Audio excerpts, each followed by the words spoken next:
আমাদেরকে কোরআনের মাহফিলে পাঠাইছেন, আল্লাহ দুনিয়ার বুকে আমাদের পাঠাইছেন আলা ইবাদিল্লাহি সলিহিন। আল্লাহ বললেন আমার ইবাদত আর দাসত্ব আর গোলামি করবার জন্য। এই জন্য আমরা গোলামি করব কার? আল্লাহ। আল্লাহ কোরআন কারিমের মধ্যে ৮০ থেকে ৮২ জায়গা আল্লাহ নামাজের কথা বললেন, ও আকিমুস সালাহ, নামাজ কায়েম করো, অতু যাকাত, যাকাত আদায় করো, কুতিবা আলাইকুমুস সিয়াম, রমজান মাস আসলে রোজা রাখো। কথা কার? আল্লাহ। আল্লাহ বলছে। তাহলে আমাদের নামাজের দরকার আছে না নাই? কাল কিয়ামতের কঠিন ময়দানে আল্লাহ সর্বপ্রথম দুইটা জিনিস প্রশ্ন করবে, দুইটা কথা। এক নম্বর প্রশ্ন করবে, বলবে বান্দা নামাজ পড়ছ? এই কথাই বলবে, বলবে বান্দা নামাজ পড়ছ? নামাজি ব্যক্তি বলবে আল্লাহ নামাজ পড়ছি। সুবহানাল্লাহ। আল্লাহ বেনামাজি ব্যক্তিকে বলবে বান্দা নামাজ পড়ছ? বেনামাজি ব্যক্তি কোনো কথা বলবে না। আল্লাহ আবার বলবে বান্দা নামাজ পড়ছ? বেনামাজি ব্যক্তি কথা বলবে না। আমি বাংলাদেশের এমন কোনো ডিস্ট্রিক্ট নাই যে ওই ডিস্ট্রিক্টে আল্লাহ আমাকে নেয় নাই।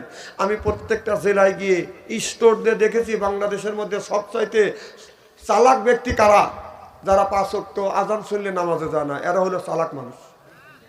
আর বাংলাদেশের মধ্যে না বিশ্বের মধ্যে সবচেয়ে অবধ মানুষ, সহজ সরল সোজা মানুষ ওনারাই, যারা আযান শুনলে মসজিদে যায়, ঠান্ডা পানি দিয়ে অজু দিয়ে নামাজ পড়ে, এরা হলো অবধ মানুষ। এদের চাইতে অবধ মানুষ আর আল্লাহর জমিনে হইতে পারে। আর চালাক মানুষের অত ঠেকা পড়ে নাই যে পৌষ মাসের শীতের দিনে অজু দিয়ে ঠান্ডা পানি দিয়ে অজু দিয়ে নামাজ পড়া লাগবে, অত ঠেকা ওদের পড়ে নাই। ওরা নামাজ পড়ে 7 দিন পরে একদিন, সেটা হলো জুমার দিন। 7 দিন নামাজ নাই, জুমার দিন টুপি মাথা দিয়ে জুব্ব গায়ে দিয়ে মসজিদের আগের কাতারে দাঁড়ায়, জোরে করে গলা খ্যাক করতে দেখায়, আমি কোন আইসি।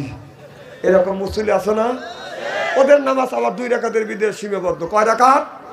ইমাম সাহেবের 2 রাকাত ফরজ নামাজ শেষ, মোনাজাত কমপ্লিট, ডিজিটাল মুসল্লি গুনি সুর করে বের হওয়া যায়। বাহ বাহ বাহ বাহ। তারপরে কি ভালোভাবে যায়, মেহেরবানি করিয়া পুরন জুতো থুয়ে নতুন জুতো নিয়ে যায়। যদি বলা যায় ভাইজান আপনি জুতো নিচ্ছেন, কহ মাথা ঠিক নাই, এদিকের মাথা ঠিক আছে। বার্মির জুতো 70 টাকা দাম, 50 গ্রাম ওজন, পা ফালানোর আগে, পা তোলার আগেই ওরে, সেটা নিয়ে এসে থুয়ে ও 1200 টাকা দাম বাটার জুতো, 1.5 কেজি ওজন।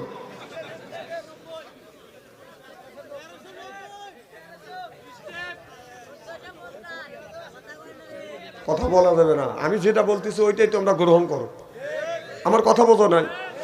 আমার উপর দিয়ে কথা বললে মানুষ খারাপ বলবে, কথা তো বলিলি, তাই না? তাছাড়া তোমাদের স্ত্রী না করলে তো ভালো হবে না তোমরা। কারণ বর্তমান যে দেশের যুবকেরা স্ত্রী চায়। আগেকার মানুষ ধান উড়াইছে আল্লাহর বাতাস দিয়ে, আর এখন ধান উড়ায় ফ্যান দিয়ে। ধান যখন উড়ায় ধানগুনি কাছে পড়ে, আর সিটেগুনি কোথায় পড়ে? আর যেগুনি আগালিয়া ওইগুনি কোথায় পড়ে? আরে খালি না, মানুষের চোখেও যায়, খালি এরকম চোখ ধর আরেকজনকে দেখো তো,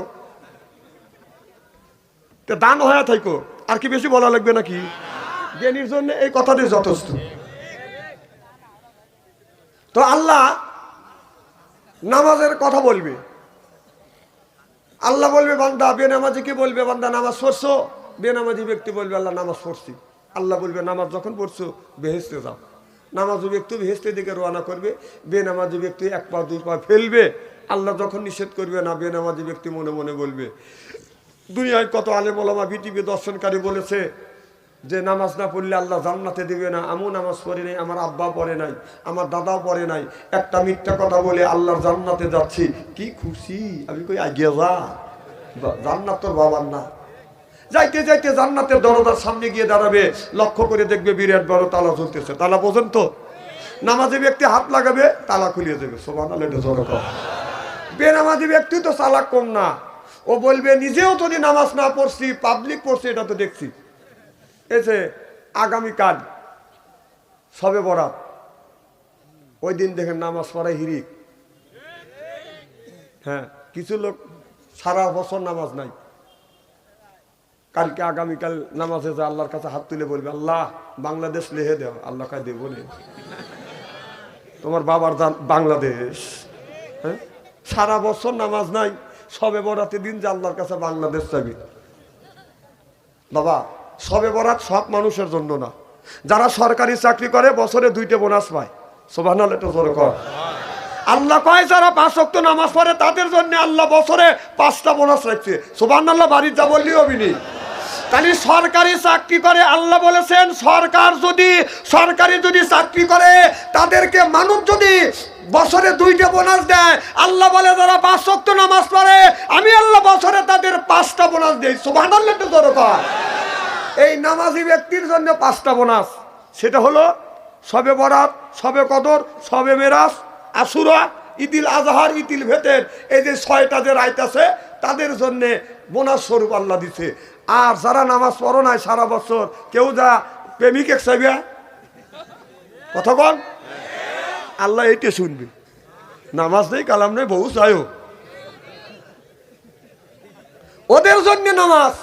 শবে বরাত তাদের জন্য যারা সারা বছর নামাজ পড়ে না, 5 ওয়াক্ত ধরে নামাজ পড়ে না, তাদের জন্য শবে বরাত নয়। আর শবে বরাত এই কথাটা বলে আমি আলোচনা শুরু করব। কথাটা শুনলে অনেকেরই কষ্ট লাগবে। আপনার কেউ যদি হালুয়া রুটি নিয়ে, যদি জিলেপি নিয়ে মসজিদে যায় যদি মারামারি করেন, শবে বরাত এই হালুয়া রুটি খিচুড়ি আর জিলেপি খাওয়ার জন্য আসে নাই, এগুলি যদি করেন এগুলি সুস্পষ্ট বেদাত বেদাত বেদাত। কেউ যদি চ্যালেঞ্জ করতে চান আসেন, শবে বরাত আমি মানি, শবে বরাতের নামাজ আছে, দোয়া কবুল হবে, এটা আমি জানি। কিন্তু আমি জানি না যে রসুলের জামানায় এই কাজটা কেউ করে নাকি। আপনারা খবরদার, আপনাদের পায়ের নিচে হাত থেকে অনুরোধ করি, ইবাদত করতে যাবেন মসজিদে, আপনারা তাবারক সিন্নি খিচুড়ি নিয়ে যাবেন না। যদি দেওয়ার ইচ্ছাই হয় আগে দিয়ে শেষ করে দেন, মসজিদের মধ্যে যায় এইটা নিয়ে ইবাদতের বিঘ্ন ঘটায়েন না, মারামারি তৈরি করেন না। কথা কন সুবহানাল্লাহ তো জোরে কর। আনবো কার কাছ থেকে? আল্লাহর কাছ থেকে। যদি আনতে যাই আল্লাহর কাছে কিছু নিয়ে যাইতে হবে, সেইটা হলো আল্লাহর কাছে দিতে হবে এই নাক আর কপাল, মর্যাদার প্রতীক নাক আর ভাগ্যের প্রতীক কপাল। আল্লাহর কুদরতে পায় ঠেকাইয়া আল্লাহর কাছে যদি চাওয়ার মতো আপনি যদি চান, আল্লাহ আপনাকে পুরোপুরি ভাবেই আল্লাহ পুরো করে দিবে। সুবহানাল্লাহ। আমার ভাইরা, আমার মুসলমান ভাইরা, আল্লাহর হাবিবের প্রিয়ম্বতেরা ভালো করে লক্ষ্য করে শুনুন, আমলে নিয়ে বদল শুনতে হবে। আল্লাহ এই কোরআন কারিমের মধ্যে 80 থেকে 82 জায়গা বললেন, ও আপনি মুসাল্লাহ, নামাজ কায়েম করো, অত যাকাত আদায় করো, কুতিবা আলাইকুমুস সিয়াম, রমজান মাস আসলে রোজা রাখো। এই কথাটা কার? আল্লাহ বলে ইন্নাস সালাতা তানহা আনিল ফাহশাই ওয়াল মুনকার। নামাজ পড়লে অন্যায় অশ্লীল কাজ থেকে এই মানুষটাকে আল্লাহ ফিরিয়ে আনে। কোন ব্যক্তি নামাজ পড়িয়া আল্লাহর কাছে চাওয়ার মতো কোন জিনিস যদি চায়, আমার মাওলা ওই লোকটাকে নৈরাশ করে না। ও বাজার, এই একজন মানুষ যদি একটা ধনী ব্যক্তির কাছে যায়, যদি বাদান কিচ্ছু চায়, ওই ধনী ব্যক্তির কাছে যখন হাত পাতে, ওই ধনী ব্যক্তি গরিব মানুষকে ফেরত দিতে পারতাম লজ্জা বোধ করে। আল্লাহ বললেন, আমি বাদশার বাদশাহ, আমি হলাম শাহিনশার শাহিনশাহ। আমার কোন বান্দা আমার কাছে যদি চায়, আমি আল্লাহ সৈন্য হাতে ফেরত দিতে আমি আল্লাহ লজ্জা পাই। আল্লাহর কাছ থেকে আমাদের আনা শিখতে হবে।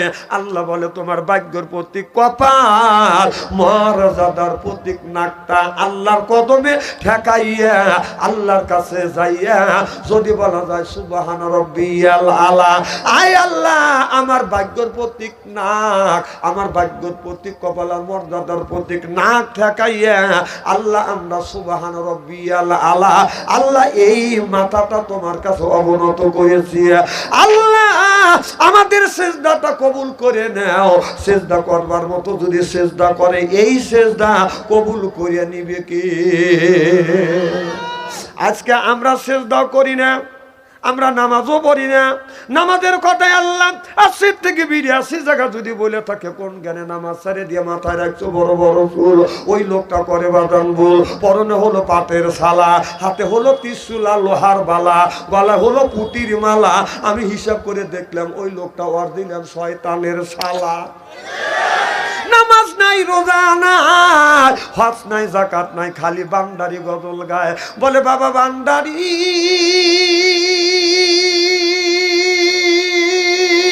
এই আলিফ লাম মিম 3 হরফে 30 পারা কোরআন তার ভিতরে ভান্ডারি কয় বাড়ি গাড়ি পাবি ও যে ভান্ডারি করিলে দোয়া যেথায় যাবা চাকরি পাবা কাগজ কলম সেরাই বাবা করে মাস্টারি বাবা দয়াল ভান্ডারি কাগজ কলম সেরাই বাবা করে মাস্টারি কাগজ কলম সেরাই বাবা করে মাস্টারি আমার দয়াল ভান্ডারি বাচু আনসারি কয় অল্প দিনে তোর কপালে গুড়ি রে তোর দরকার ঠিক কিনা বলি আল্লাহর বাংলাদেশ শাহ মখদুমের বাংলাদেশ সৈয়দুল্লাহর বাংলাদেশ খানজাহানের বাংলাদেশ আল্লাহর ওলিরা জমিনের বুকে এসে বুকের তাজা রক্ত বুলেঙ্কিতে করে দিয়ে এরপরে ইসলামের মাতাকে উড্ডিং করেছে শুনলে কোন ঠিক কিনা বন্ডামি তারা করে নাই কথা কোন না কে এরা বন্ডামি করে নাই আমাদের দেশে বন্ডামি করা হচ্ছে যদি উচিত কথা বলি আর আগামী বছর আমাকে আনবে না এটা আমি জানার পরেও আমার বলতেই হবে এটা হলো আমার ইমানের দায়িত্ব আগামীকাল অনেক